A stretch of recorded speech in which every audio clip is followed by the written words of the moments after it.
Good morning, my dear student. This is Kumar Saurabh, and first of all, welcome to VSR अड्डा. Concept clear, exam clear. So मेरे प्यारे बच्चों, मेरे सभी बच्चों को वेलकम आज के क्लास में. और जैसा कि आप लोग देख रहे हो कि आज जो है हम लोग स्टार्ट करने वाले हैं सेंटेंस. क्या स्टार्ट करने वाले हैं मेरे प्यारे बच्चों? सेंटेंस. और हमारे ये न्यू बैच का आज जो है क्लास नंबर 6 है. क्लास नंबर 6 है. तो मेरे प्यारे बच्चों, आप सभी को पता है कि हमारी जो ये सारी क्लासेज हैं वो क्लासेज जो हैं वो ऐप पे चल रही हैं. तो जल्दी से आप जाके इस कोर्स को आप परचेज करो और उसके बाद फिर आप अपनी पढ़ाई को स्टार्ट करो. चलिए मेरे प्यारे बच्चों, तो आज की क्लास जो है हम लोग स्टार्ट करते हैं. आज की क्लास हम लोग स्टार्ट करते हैं और आज हम लोग को पढ़ना है टॉपिक जो है वो है हमारा सेंटेंस. कौन सा टॉपिक है सर? टॉपिक है सेंटेंस. तो मेरे प्यारे बच्चों, सबसे पहले मेरे को आप लोगों से यह सवाल है कि आप मेरे को बताओगे कि सेंटेंस होता क्या है सर? देखो, सबसे पहले तो यह जानो कि सेंटेंस को हम लोग हिंदी में वाक्य बोलते हैं. क्या बोलते हैं सर? हिंदी में हम लोग वाक्य बोलते हैं. वाक्य. तो मेरे को आप लोगों से यह सवाल है मेरे प्यारे बच्चों कि आप मुझे बतलाओगे कि सेंटेंस क्या होता है, सेंटेंस किसे कहते हैं. तो देखिए, सबसे पहले मेरे प्यारे बच्चों, आप सिंपल वे में यह समझो, या मैं कहूं तो आप सिंपल भाषा में यह समझो कि सेंटेंस जो होता है वो ग्रुप ऑफ वर्ड होता है. क्या होता है सर? ग्रुप ऑफ वर्ड होता है. और वो कंप्लीट मीनिंग देता है, या फिर आप कह सकते हो कि कंप्लीट सेंस देता है. और सेंटेंस में जो अरेंजमेंट ऑफ वर्ड होती है मेरे प्यारे बच्चों, वो अभी एक सीक्वेंस में होती है और एक सिस्टमैटिक रूप से होती है. जैसे कि मैं बोलूं कि खरगोश को काटकर गाजर खिलाओ. खरगोश को काटकर क्या करना है सर? गाजर खिलाना है. तो आप बोलोगे सर ये कौन सी बात हुई? खरगोश को काटकर मैं कैसे गाजर खिलाऊंगा? मैं गाजर को काटकर खरगोश को खिलाऊंगा ना. तो यहां पे यह समझने की बात है कि खरगोश को काटकर गाजर खिलाओ, ये भी जो है हमको एक मीनिंग दे रहा है, एक कंप्लीट मीनिंग दे रहा है. लेकिन इसकी सेंस जो हो रही है, इसकी सेंस जो निकल रही है, इसका अर्थ जो निकल रहा है, वो अर्थ सही नहीं निकल रहा है. तो सेंटेंस जो होता है मेरे प्यारे बच्चों, वो उसमें अरेंजमेंट ऑफ जो वर्ड होता है वो भी सीक्वेंस में होना चाहिए. वो भी क्या होना चाहिए? सीक्वेंस में होना चाहिए. तो सेंटेंस होता क्या है सर? तो सेंटेंस होता है a group of word with complete sense और with complete meaning and arrangement of words. Arrangement of words. ये तो मेरे प्यारे बच्चों एक सिंपल भाषा में हो गया. यहाँ क्या लिखा हुआ है डिफिनेशन, उसे जरा पढ़ते हैं और समझने का प्रयत्न करते हैं. तो मेरे प्यारे बच्चों, a sentence is a medium to help is in expressing our feelings, needs and opinion in different ways.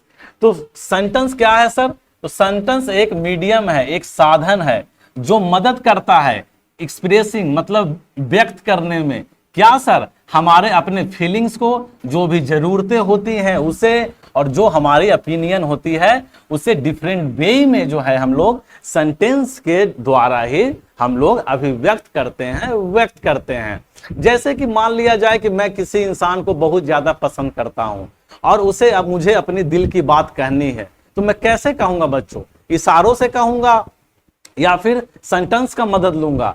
तो आपको समझ में आ रहा है कि अगर मैं इशारों से कहूंगा तो हो सकता है कि सामने वाले को हमारी जो मैं कहना चाह रहा हूं उन्हें पूरी तरीके से उन्हें पता ना चले, उन्हें पूरी तरीके से हमारी बातें समझ में उन्हें ना आए. तो इन सब चीजों के लिए मैं किसका प्रयोग करता हूं? मैं किसकी मदद लेता हूं?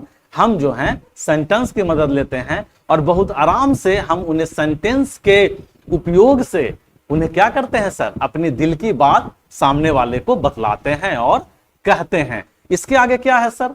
इसके आगे है a sentence is a group of word. जैसा आप देख सकते हो, a sentence is a group of word that makes complete sense. तो सेंटेंस क्या करता है? सेंटेंस क्या होता है सर? तो सेंटेंस होता है group of words that makes, जो मेक्स क्या करता है? Complete sense. जो कंप्लीट सेंस देता है, जो कंप्लीट सेंस देता है वो क्या कहलाता है मेरे प्यारे बच्चों? वह सेंटेंस कहलाता है, वह वाक्य कहलाता है. आगे बढ़ते हैं sir. A sentence necessarily has a verb. मतलब सेंटेंस में जो है वर्ब रहना जरूरी है। इन एडिशन, और उसके साथ साथ और क्या क्या रहना आवश्यक है सर? सेंटेंस में have also have a subject and object and complement. तो ये मेरे प्यारे बच्चों सेंटेंस की पूरी डिफिनेशन है। ये क्या है सर? सेंटेंस की पूरी डिफिनेशन है। तो सेंटेंस में जो है वर्ब की रहना अनिवार्य है, और वर्ब के साथ साथ सेंटेंस में सब्जेक्ट भी रहना अनिवार्य है, ऑब्जेक्ट भी रहना अनिवार्य है, और कभी कभी हमें कंप्लीमेंट भी दिख जाता है। सर तो ये सब्जेक्ट क्या है सर, ये ऑब्जेक्ट क्या है सर, ये कंप्लीमेंट क्या है सर? तो इसकी डिस्कशन हम लोग आगे करेंगे मेरे प्यारे बच्चों। तब तक आप जो है हमारे साथ बने रहें और वीडियो को कंटिन्यू क्लास को देखते रहें। चलिए तो एक बार फिर से डिफिनेशन को पढ़ते हैं। A sentence is a medium to help is in expressing our feelings, needs and opinion in different ways. A sentence is a group of words that makes complete sense. A sentence necessarily has a verb.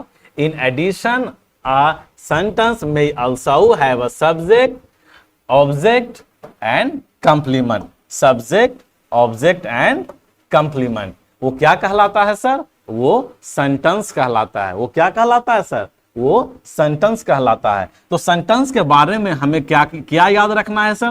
तो पहला point याद रखना है कि ये जो है वो ग्रुप ऑफ वर्ड्स होता है। ये क्या होता है सर? ग्रुप ऑफ वर्ड्स होता है। और क्या याद रखना है सर? तो यह जो है वो कंप्लीट मीनिंग देता है, या कह सकते हो कंप्लीट सेंस देता है। इसके बाद सर ये जो है इसमें हमें अरेंजमेंट ऑफ वर्ड्स भी सही होनी चाहिए।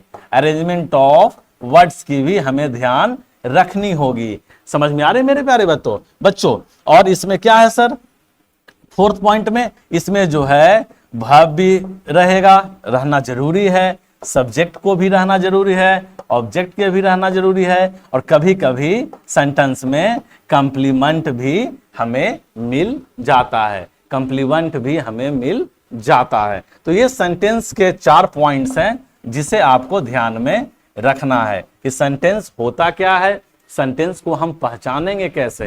ये सारी चीजें जो है मेरे प्यारे बच्चों यहाँ आपके सामने लिखा हुआ है। तो आप अच्छे तरीके से इसको देख सकते हो और समझ सकते हो। अब हम लोग मेरे प्यारे बच्चों बढ़ते हैं सेंटेंस के आगे। क्या पढ़ना है सर? तो अब आगे पढ़ना है कि सेंटेंस जो है वो कंप्रीजेस होता है 2 पार्ट से। कितने पार्ट से सर?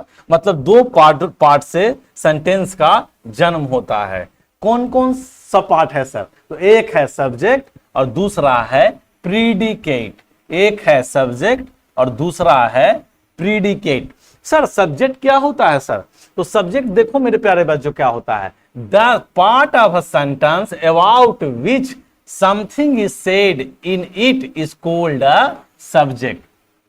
तो सेंटेंस में सब्जेक्ट जो होता है मेरे प्यारे बच्चों वो पार्ट ऑफ सेंटेंस का ही क्या होता है? पार्ट होता है। अबाउट विच समथिंग, और वो कुछ कहता है।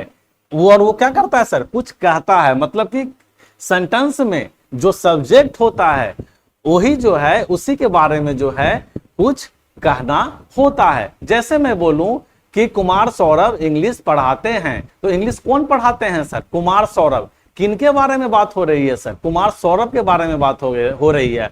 तो कुमार सौरभ ही जो है वो सब्जेक्ट कहलाएंगे। सब्जेक्ट मतलब होता है विषय। तो जिनके बारे में बात किया जाए, जो असली विषय हो, जिसके बारे में बात हो रही हो, वो क्या सब्जेक्ट कहलाता है। वो क्या कहलाता है सर? वो सब्जेक्ट कहलाता है। जैसे मैं बोलूं कि Ram is a good student. Ram is a good student. So मेरे प्यारे बच्चों आपको बताना होगा कि इसमें गुड स्टूडेंट कौन है, किसकी बात की जा रही है। तो आप इजीली बता सकते हो कि सर राम। तो राम यहाँ पे किसके बारे में बात हो रही है सर? राम के बारे में बात हो रही है। तो यहाँ का विषय कौन है सर? सब्जेक्ट कौन है सर? तो मेरे प्यारे बच्चों राम है। कौन है? राम है। तो Ram is a good boy, Ram is a good student. तो राम यहाँ पे क्या हुआ सर? सब्जेक्ट हुआ। और प्रीडिकेट क्या होता है sir?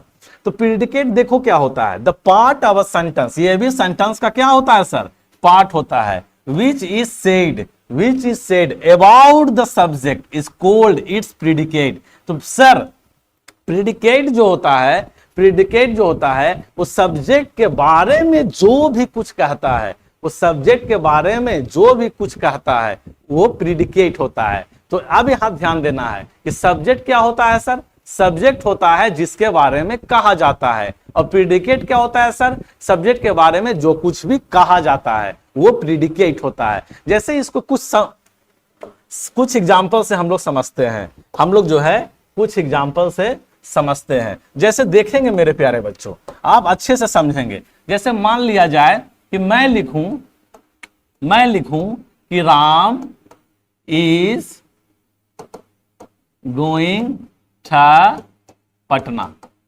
Ram is going to Patna, Monica is a math teacher, he is a good boy, you are a smart player। तो यहां जो मेरे प्यारे बच्चों, यहां मैंने कुछ सेंटेंस लिखे हैं। जैसे देख सकते हो, यह सब्जेक्ट है सर, ये वर्ब है सर, ये सब्जेक्ट है सर, ये वर्ब है सर, ये सब्जेक्ट है सर, ये वर्ब, मतलब इसमें सभी सेंटेंस में सब्जेक्ट वर्ब की उपस्थिति है। तो ये सेंटेंस तो है मेरे प्यारे बच्चों। अब देखो, Ram is going to Patna, Ram जो है पटना जा रहा है। Monica is a math teacher, Monica जो है एक मैथ टीचर है। He is a good boy, वह एक अच्छा लड़का है। You are a smart player, वह तुम जो हो एक स्मार्ट प्लेयर हो। तो Ram is going to Patna, Ram is going to Patna. तो कौन जा रहा है पटना से, राम। तो राम क्या हुआ सर, सब्जेक्ट। और राम के बारे में क्या बताया जा रहा है सर, कि वह जो है पटना जा रहा है। तो समझ में आ रही बात है मेरे प्यारे बच्चों। तो ये जो हो गया, ये क्या हो गया सर, ये हो गया सब्जेक्ट, और इसके बारे में ये सारे बातें कही जा रही है। तो ये क्या हो गया सर, ये हो गया प्रीडिकेट। देख सकते हो, जैसे देखो यहां लिखा हुआ है ना, यहां लिखा हुआ है कि प्रीडिकेट क्या हुआ sir, the part of a sentence which is said about the subject. और सब्जेक्ट क्या होता है सर, तो the part of a sentence about which something is said, तो जिसके बारे में कहा जाता है और जो भी कुछ हम कहते हैं वो प्रीडिकेट कहलाता है।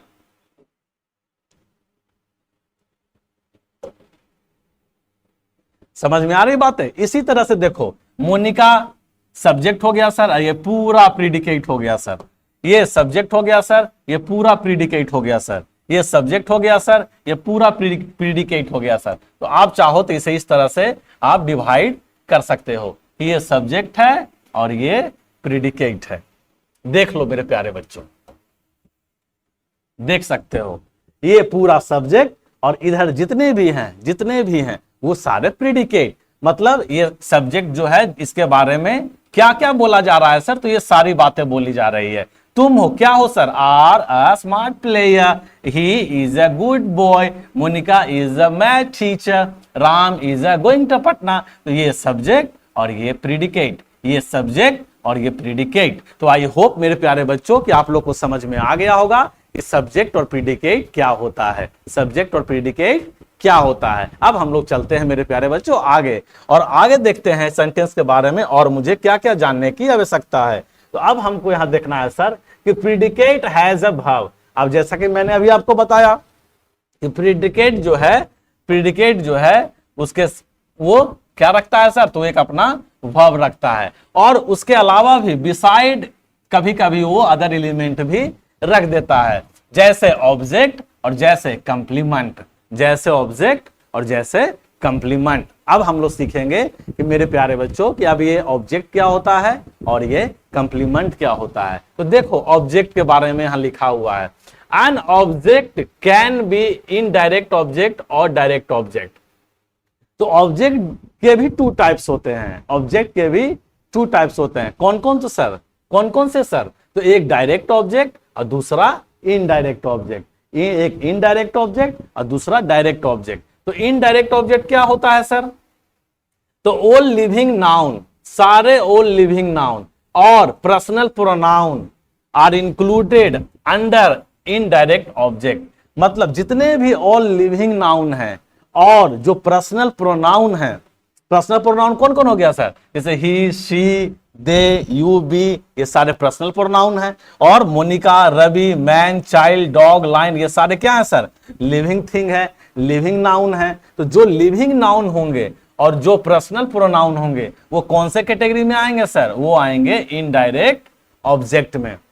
वो किस में आएंगे सर? वो आएंगे इनडायरेक्ट ऑब्जेक्ट में। समझ में आ रही बात है मेरे प्यारे बच्चों? उसके बाद आएगा डायरेक्ट ऑब्जेक्ट। उसके बाद क्या आएगा सर? उसके बाद आएगा डायरेक्ट ऑब्जेक्ट। अब ये डायरेक्ट ऑब्जेक्ट क्या होता है सर? तो डायरेक्ट ऑब्जेक्ट देख लो क्या होता है सर। डायरेक्ट ऑब्जेक्ट होता है all object other than the above are direct object. और जो इनडायरेक्ट में जो लिविंग नाउन और पर्सनल प्रोनाउन को छोड़ के सारे क्या होते हैं सर? सारे होते हैं इन डायरेक्ट ऑब्जेक्ट। जैसे street, book, house, table, pen, village, hill, radio, cupboard, ये सारे क्या है सर? तो ये सारे हमारे डायरेक्ट ऑब्जेक्ट हैं। अब ये कुछ एग्जांपल्स हैं, आप एग्जांपल्स को देखो कि इस एग्जांपल से आपको क्या समझ में आ रहा है।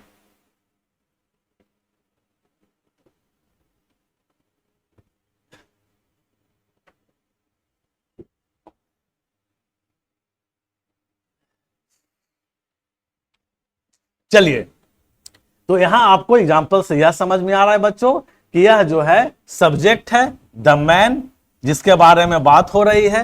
ये वर्ब है एक्शन, और जैसा कि मैंने आपको बताया था लिविंग नाउन जो है वो इनडायरेक्ट हो गया और बाकी को छोड़ के डायरेक्ट ऑब्जेक्ट हो गया। तो देख सकते हो the man boat his son a bar of chocolate, her mother gave her a new dress on Monday, The student wished his teacher good morning. The tutor taught his students rules of grammar.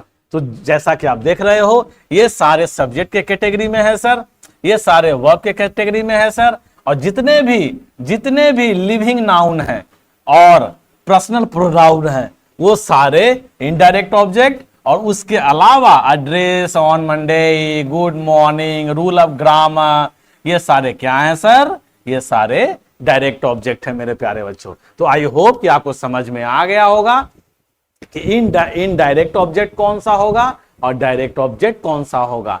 तो समझ में आ रही मेरे प्यारे बच्चों।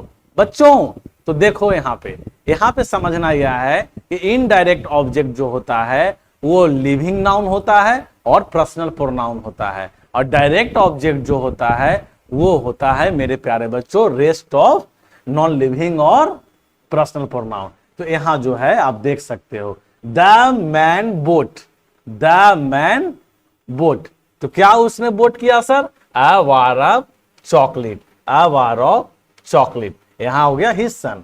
Her mother gave her a new dress on Monday. The student wished his teacher good morning. The tutor taught her students rule of grammar. तो I hope मेरे प्यारे बच्चों कि आपको जो है ये सारी चीजें समझ में आ गई होगी। तो अब जो है हम लोग आगे बढ़ते हैं, और आगे मेरे प्यारे बच्चों क्या है सर? तो आगे है कंप्लीमेंट। आगे क्या है सर? कंप्लीमेंट। अब ये सर कंप्लीमेंट क्या होता है? देखो कंप्लीमेंट जो होता है वो सब्जेक्ट के इंफॉर्मेशन को कंप्लीट करता है। वो सब्जेक्ट के इंफॉर्मेशन को क्या करता है सर? कंप्लीट करता है। जैसे यहां तुम पढ़ सकते हो a complement completes the sense of a sentence. क्या है सर? कंप्लीट करता है सेंस। किसका सेंस कंप्लीट करता है सर? सेंटेंस में। A complement complete the sense of a sentence. और a complement can speak about the subject और एन ऑब्जेक्ट। समझ में आ रही बच्चों? तो कंप्लीमेंट जो है a complement complete the sense of a sentence. Complement जो है सेंटेंस में सेंस को क्या करता है सर? कंप्लीट करता है। और ये जो कंप्लीमेंट है वो बता सकता है सब्जेक्ट के बारे में और ऑब्जेक्ट के बारे में। जैसे यहाँ कुछ एग्जाम्पल से आप देख सकते हो, शी इज ब्यूटीफुल, तो शी सर सब्जेक्ट है और वो कैसी है, ब्यूटीफुल है, तो कंप्लीमेंट दे रहा है। क्या कर रहा है, कंप्लीमेंट दे रहा है, तो ब्यूटीफुल कंप्लीमेंट हुआ। ही वॉज नॉट वेल, वो कैसा है सर, तो वो बढ़िया नहीं है। सब्जेक्ट के बारे में क्या कर रहा है सर, कंप्लीट सेंस दे रहा है, मतलब इंफॉर्मेशन दे रहा है। An apple taste sweet, complement. You appear unhappy, complement. समझ में आ रहे मेरे प्यारे बच्चों? तो ये जो है कंप्लीट करता है, मतलब कि सब्जेक्ट के बारे में इंफॉर्मेशन देता है, सब्जेक्ट के बारे में इंफॉर्मेशन देता है, इसीलिए इसको सब्जेक्ट कंप्लीमेंट बोला जाता है। क्या बोला जाता है मेरे प्यारे बच्चों, सब्जेक्ट कंप्लीमेंट बोला जाता है। एक बार और डिफिनेशन को अच्छे से पढ़ लो, कंप्लीमेंट क्या होता है। A complement completes the sentence of complete the sense of a sentence. A complement can speak about the subject or an object. तो कभी कभी सेंटेंस में जो है कंप्लीमेंट सब्जेक्ट के बारे में बताता है और जो है ऑब्जेक्ट के बारे में भी बतलाता है। समझ में आ रहे मेरे प्यारे बच्चों? तो यहाँ एग्जाम्पल के तरीके से तुम एग्जाम्पल के मदद से समझ सकते हो मेरे प्यारे बच्चों, एग्जाम्पल से आप समझ सकते हो। तो हम लोगों ने क्या क्या सीखा सर, हम लोगों ने सीखा सबसे पहले सेंटेंस के बारे में। किसके बारे में, सेंटेंस के बारे में। और सेंटेंस क्या होता है सर, तो सेंटेंस जो है वो ग्रुप ऑफ वर्ड होता है, वो ग्रुप ऑफ वर्ड होता है और वो कंप्लीट सेंस देता है। क्या करता है सर, वो कंप्लीट सेंस देता है। और इसकी अरेंजमेंट भी जो होती है, अरेंजमेंट भी, वर्ड की अरेंजमेंट जो होती है वो भी एक अरेंज वे में होनी चाहिए। मतलब कि मेरे को जरूरत है कि वर्ड्स ऑफ अरेंजमेंट भी सिस्टमेटिक रूप से होनी चाहिए। जैसे यहां मैं बार बार बोल रहा हूं अरेंजमेंट ऑफ वर्ड्स। आपको पता है मेरे प्यारे बच्चों, इसी अरेंजमेंट ऑफ वर्ड्स को जो है ना इंग्लिश लैंग्वेज में स्ट्रक्चर बोला जाता है। क्या बोला जाता है सर, स्ट्रक्चर बोला जाता है। यही स्ट्रक्चर जो है हमें बतलाता है, क्या बतलाता है सर, कि सेंटेंस में सबसे पहले सब्जेक्ट आएगा। क्या आएगा, सब्जेक्ट आएगा। उसके बाद क्या आएगा सर, उसके बाद वर्ब आएगा। उसके बाद क्या आएगा सर, उसके बाद ऑब्जेक्ट आएगा। और इसी सब्जेक्ट को जो है हम डूअर भी बोल सकते हैं। डूअर मतलब क्या होता है सर, डूअर मतलब होता है करने वाला। क्या होता है सर, करने वाला। तो इसे हम चाहे डूअर बोल दें चाहे सब्जेक्ट बोल दें। इसके बाद क्या आता है सर, वर्ब आता है। इसके बाद क्या आता है सर, ऑब्जेक्ट आता है। तो यही अरेंजमेंट ऑफ वर्ड्स को जो है ना, यही अरेंजमेंट ऑफ वर्ड्स को हम स्ट्रक्चर बोलते हैं इंग्लिश लैंग्वेज में। और स्ट्रक्चर हमें सिखलाता है कि सेंटेंस में सबसे पहले सब्जेक्ट आएगा, फिर वर्ब आएगा और फिर ऑब्जेक्ट आएगा। और वर्ब भी जो है टू टाइप्स का होता है, एक होता है हेल्पिंग वर्ब और एक होता है मेन वर्ब। एक होता है हेल्पिंग वर्ब और एक होता है मेन वर्ब। समझ में आ रहे मेरे प्यारे बच्चों? तो ये स्ट्रक्चर ही हमें सिखलाता है, ये स्ट्रक्चर ही हमें सिखलाता है कि सब्जेक्ट के स्टार्टिंग में जो है, सब्जेक्ट सेंटेंस के स्टार्टिंग में जो है तुम सब्जेक्ट लिखोगे, मतलब विषय लिखोगे। जैसे मैं लिख दिया कि रामा प्लेज लूडो। रामा क्या करता है सर, लूडो खेलता है। तो रामा क्या हुआ सर, रामा हुआ सब्जेक्ट। उसके बाद प्लेज क्या हुआ सर, प्लेज हुआ वर्ब। और लूडो क्या खेलता है, तो ये हो गया ऑब्जेक्ट। तो ऑब्जेक्ट देखो, ये सब्जेक्ट हुआ, मतलब जिसके बारे में बात हो रही है। प्लेज क्या है सर, प्लेज वर्ब है, एक्शन। और ऑब्जेक्ट क्या है सर, लूडो, मतलब कि जो वर्ब पे इफेक्ट डाले। वर्ब पे कौन से वर्ड का इफेक्ट पड़ रहा है, तो वर्ब का इफेक्ट ऑब्जेक्ट इस पे पड़ रहा है, लूडो पे पड़ रहा है। तो जिस पे इफेक्ट पड़ेगा, वर्ब का इफेक्ट जिस पे पड़ेगा वो ऑब्जेक्ट कहलाएगा। समझ में आ रहे मेरे प्यारे बच्चों? वर्ब का इफेक्ट जिस पे पड़ेगा वो ऑब्जेक्ट कहलाएगा। जैसे कि आप देख सकते हो बउआ, जैसे आप देख सकते हो कि Monica writes poem, Monica writes poem, तो मोनिका राइट्स पोइम, तो ये क्या है सर? ये वर्ब है। ये क्या है सर? वर्ब है। ये क्या है सर? सब्जेक्ट है।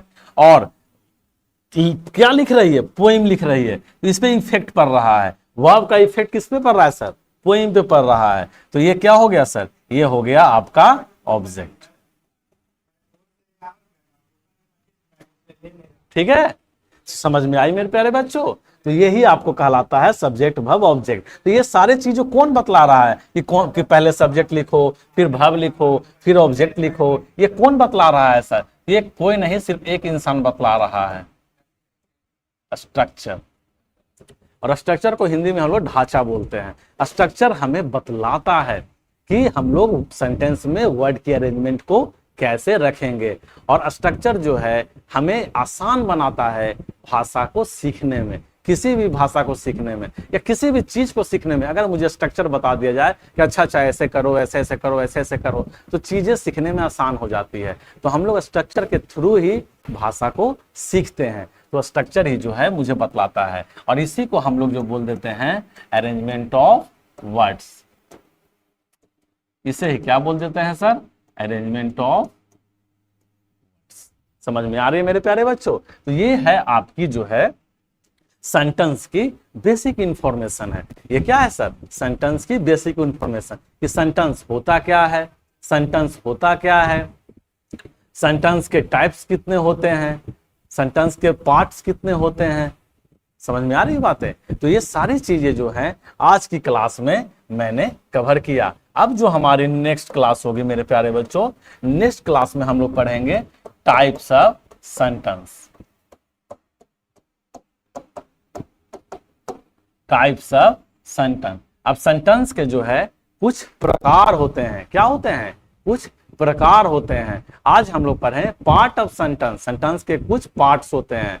क्या होते हैं? पार्ट्स। जैसे सेंटेंस के पार्ट क्या क्या होता है सर? सब्जेक्ट होता है, वर्ब होता है, ऑब्जेक्ट होता है, कंप्लीमेंट होता है। ये सब कुछ हम लोगों ने पढ़ा। और आज क्या है सर? अगले क्लास में क्या होगा सर? अगले क्लास में होगा टाइप्स ऑफ सेंटेंस। सेंटेंस के हम लोग प्रकार पढ़ेंगे। क्या पढ़ेंगे सर? सेंटेंस के हम लोग प्रकार पढ़ेंगे। तो मेरे प्यारे बच्चों, आई होप कि आपको जो है आज की क्लास अच्छे तरीके से समझ में आ गई होगी। मैं जो भी समझाने का कोशिश किया होगा आपको समझ में आ गई होगी।